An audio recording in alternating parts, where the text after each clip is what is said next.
Good morning dear student. जैसा कि पिछली कक्षा में हमने आपको पराशण दाब तथा पराशण दाब के नियम के बारे में बतलाया था। आज फिर से हम उसी क्लास को डिस्कस करने के साथ साथ आगे के टॉपिक को भी डिस्कस करते हैं। जैसा कि पिछली कक्षा में बताया था पराशण दाब के नियम कौन कौन से हैं, तो हमने पहला बतलाया था वायल 1/2 का नियम, पहला वायल 1/2 का नियम, दूसरा चार्ल्स 1/2 का नियम, तीसरा बताया था एवोगैड्रो 1/2 का नियम। ये तीनों नियम क्या कहते हैं इस पर भी बात करते हुए हमने एक 1/2 समीकरण की व्युत्पत्ति की थी। PV बराबर nRT, या दूसरी किताबों में कुछ लिखा होता है पाई V बराबर NST। आज उस पर आधारित क्वेश्चंस के या अनुप्रयोगों का अध्ययन हम करेंगे।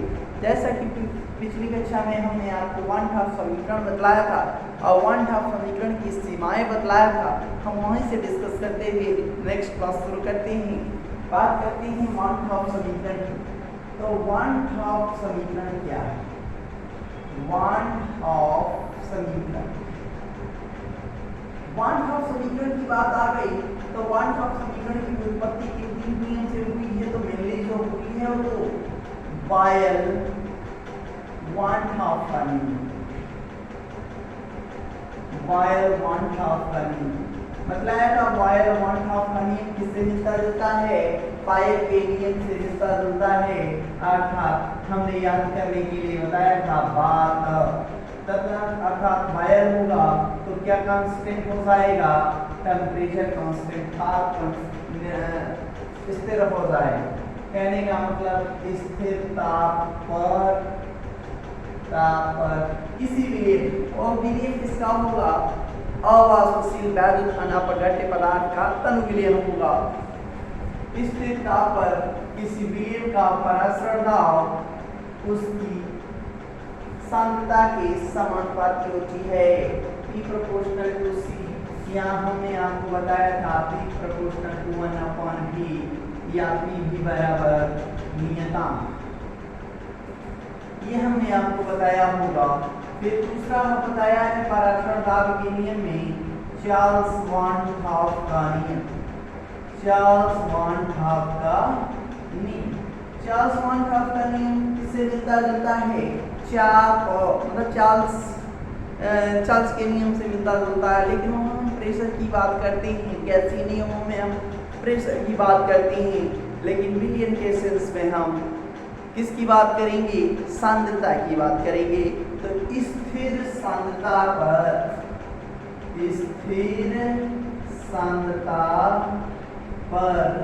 किसी विलयन का मतलब फिर से हम आपको बात करना चाहेंगे एक लाइन, अवाष्पशील वैद्युत अनापघट्य पदार्थ का तनु विलयन का पराशरण दाब परम ताप T के समानुपाती होता है।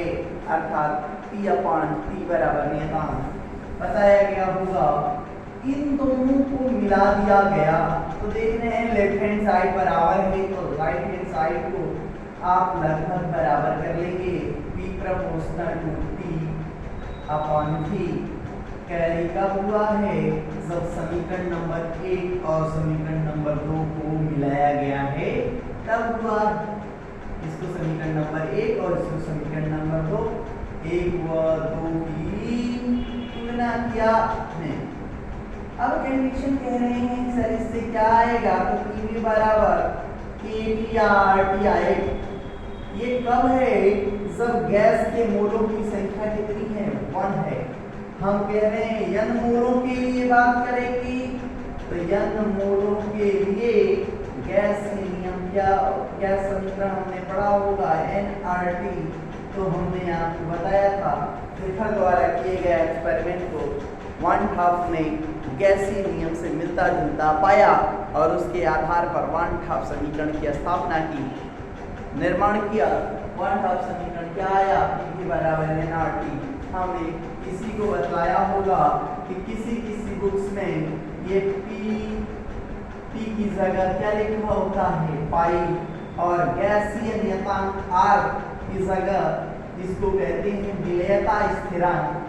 विलयता स्थिरांक या मूल स्थिरांक, इसकी जगह यस, p की जगह पाई और r की जगह यस रखेंगे तो क्या हो जाएगा, याद करके आप डाल लें पाई v बराबर nsp।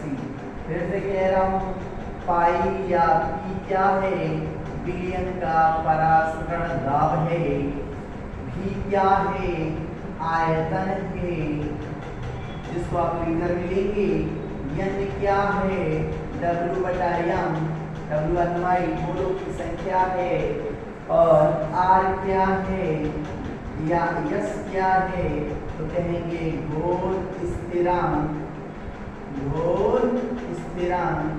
या विलयन स्थिरांक। और t को तो आप जानते ही हैं परमता कहते हैं, परमता एब्सोल्यूट टेम्परेचर। अब बात करते हैं घोल स्थिरांक का मान क्या होगा और उसके आधार पर सवाल क्या लगाएंगे और वन हाफ समीकरण की सीमाएं क्या बताएंगे। तो वन हाफ समीकरण की सीमाओं पर आ जाएं। वन हाफ समीकरण की सीमाएं हमने फिर से आपको आज डिस्कस कर दें। वन हाफ समीकरण किन पर लागू होगा, तो इस लाइन को याद कर लें, अवाष्पशील पदार्थ होना चाहिए। वाष्पशील हुआ तो नहीं, वाष्पशील पे लागू, अवाष्पशील पे लागू होगा, वाष्पशील पे वन हाफ समीकरण लागू नहीं होगा।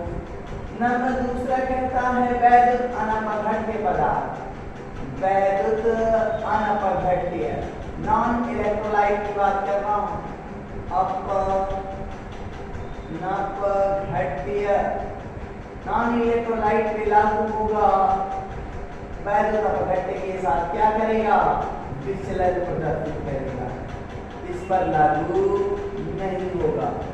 फिर कहता है तनु विलयन पर लागू होगा, सांद्र विलयन में क्या करेगा, विचलन प्रदर्शित करेगा। फिर अगला जो पदार्थ विलयन के साथ या विलायक में विलयन में संगुणित हो जाती हैं,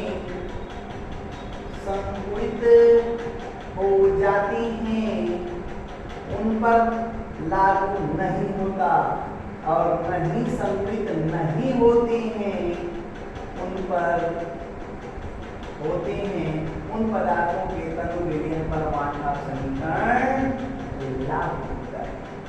ये जान लें।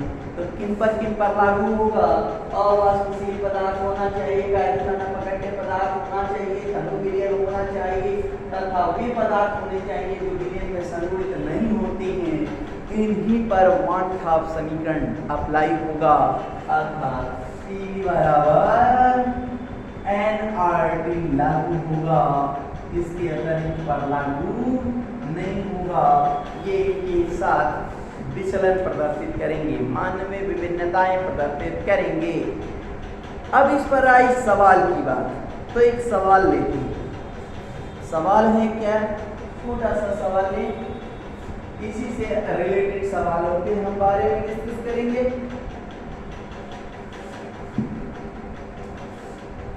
0.5%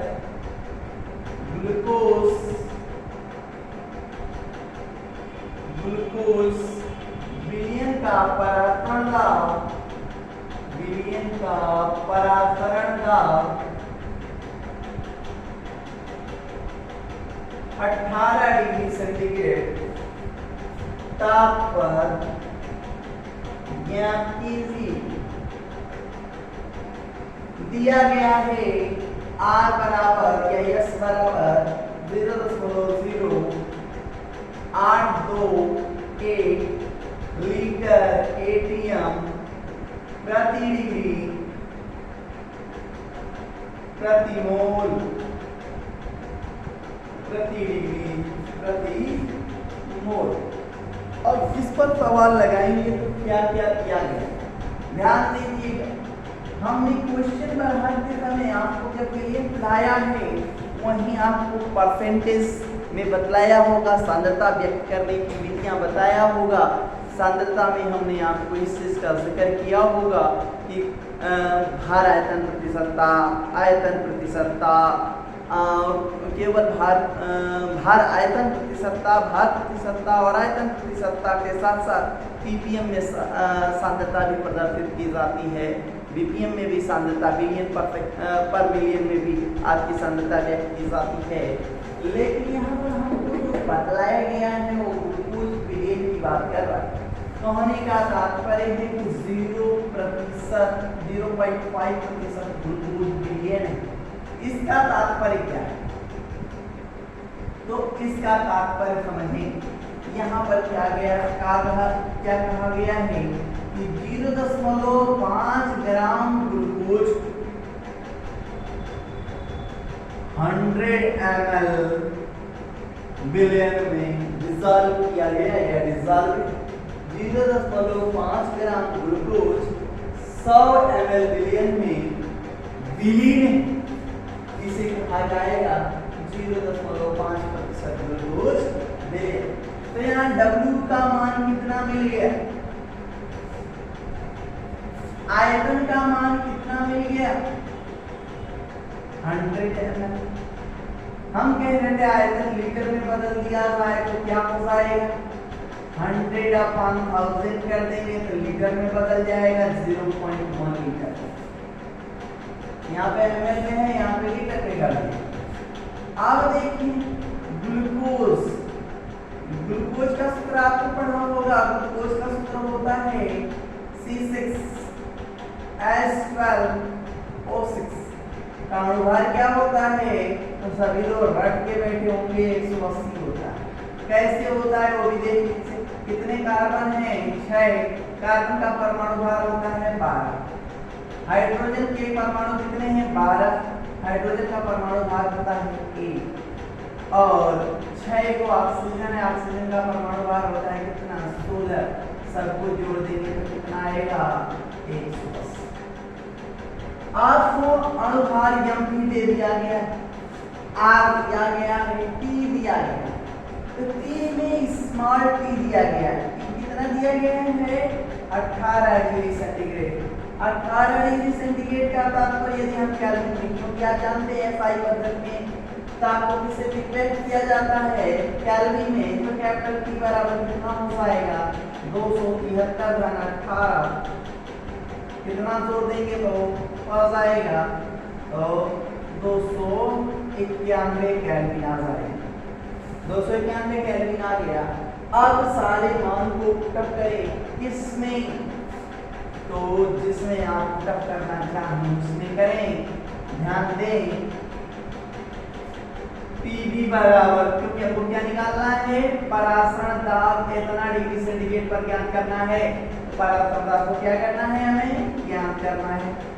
तो पीवी बराबर nRT आपको सर जी ने पढ़ाया है कि क्या है विलेन का परासरण दाब। तो क्या हो जाएगा? V बराबर W/mRT।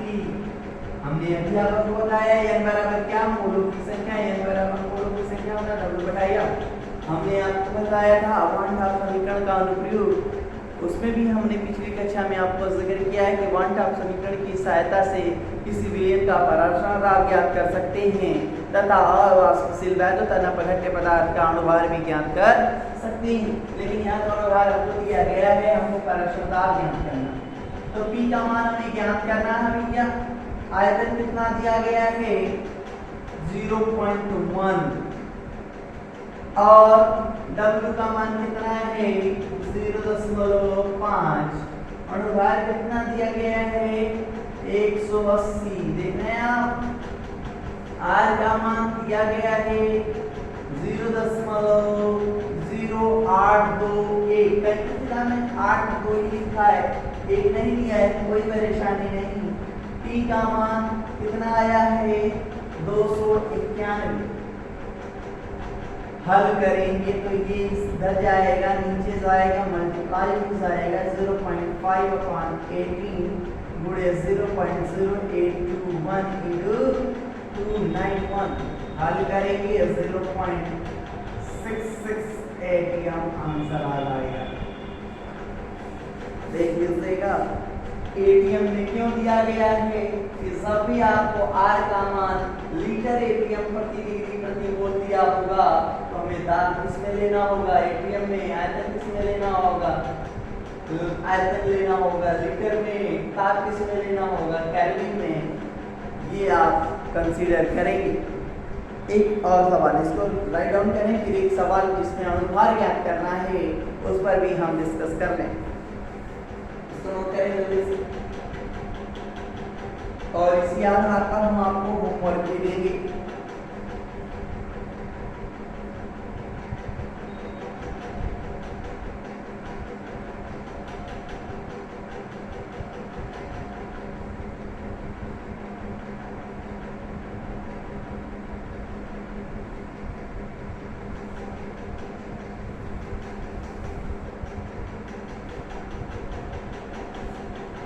एक सवाल थोड़ा सा डिफरेंट, ध्यान से देखें। 27 डिग्री सेंटीग्रेड ताप पर 27 डिग्री सेंटीग्रेड ताप पर यूरिया के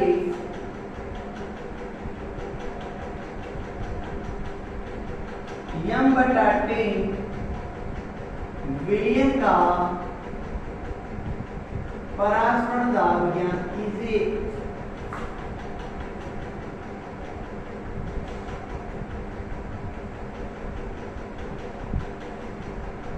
सवाल देख रहे होंगे 27 डिग्री सेंटीग्रेड ताप दिया है ना, स्मॉल टी की वैल्यू कितनी 27 डिग्री सेंटीग्रेड, तो कैपिटल टी क्या केल्विन में बदल दें तो 273 धन 27 से बल्टू कितना 300 केल्विन।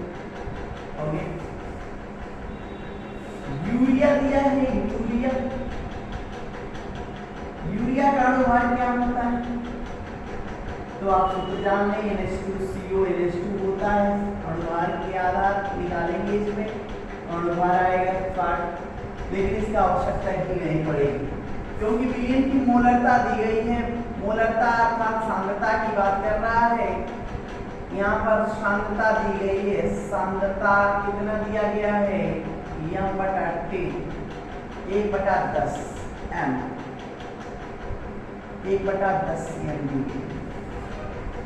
और परासरण दाब क्या करना है ज्ञात कर, कैसे ज्ञात करें।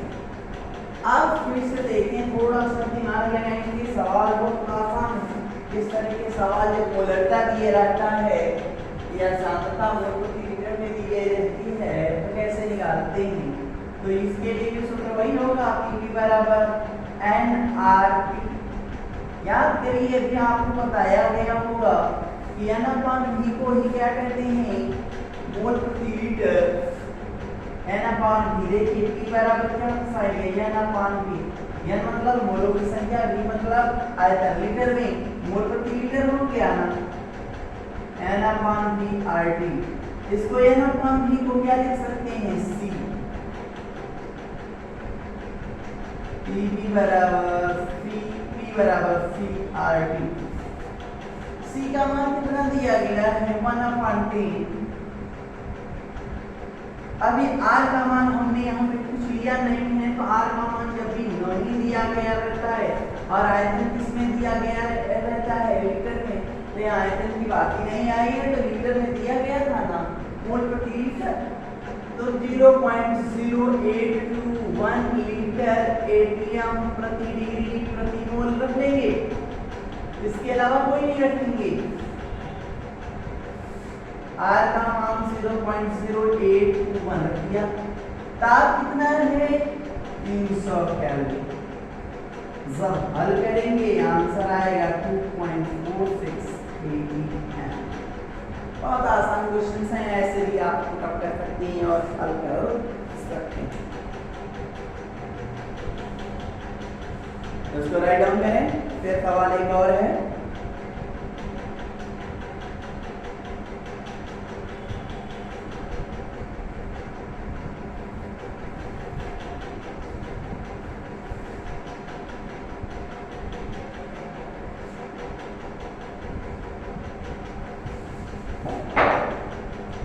क्वेश्चन नेक्स्ट और पराशर का हो जाएगा खत्म। सवाल है एक कार्बनिक पदार्थ के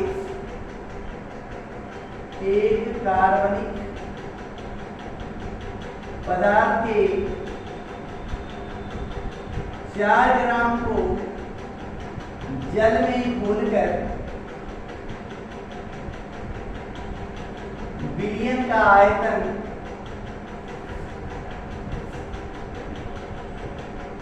600 ml कर दिया गया।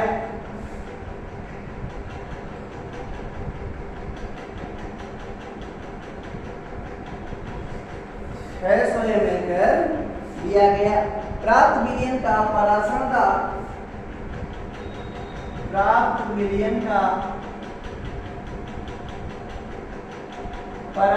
का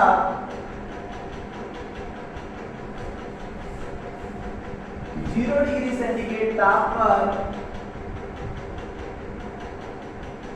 0.82 atm है।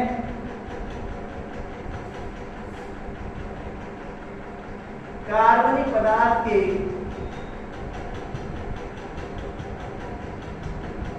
अणुभार की गणना कीजिए।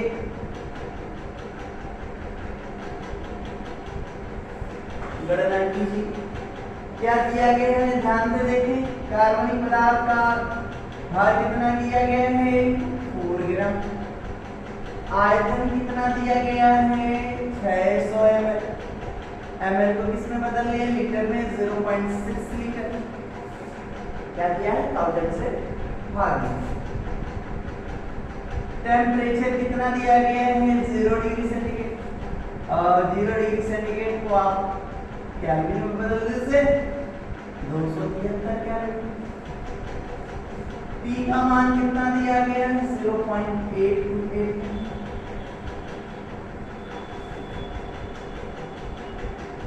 और क्या ज्ञात करना है, यम ज्ञात करना है, अणुभार ज्ञात करना है, कार्बनिक पदार्थ का सूत्र आपको पुराना वाला P बराबर nRT, P बराबर W/mRT। जो भी मान दिए गए हैं पुट करते जाए। यहाँ पर भी हमने R के मान नहीं दिए हैं।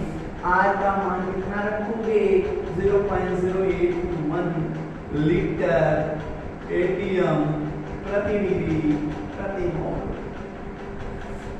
P का मान 0.82, आयतन 0.6, W का मान 4, M का मान ज्ञात करना है, R का मान अभी बताया 0.0821, T का मान 273। हल करेंगे तो क्या हो जाएगा, M बराबर 4 गुणे 0.0821 into 273 upon 0.82 into 0.6। हल करोगे अप्रोक्सीमेटली बतला दूं 182 के आसपास आएगा। यही क्या होगा, आंसर। आपको सर आंसर कैसे बता दे रहे हैं, आंसर इसलिए ये सारे सवाल लगाए गए हुए हैं। हमने आपको नंबर ऑफ मेथड्स बताने का प्रयास किया है जिससे आसानी से आप ऐसे सवालों को हल करें और इस तरह के जो सवाल होंगे आपको होमवर्क में दिए जाएंगे। ठीक है, थैंक यू।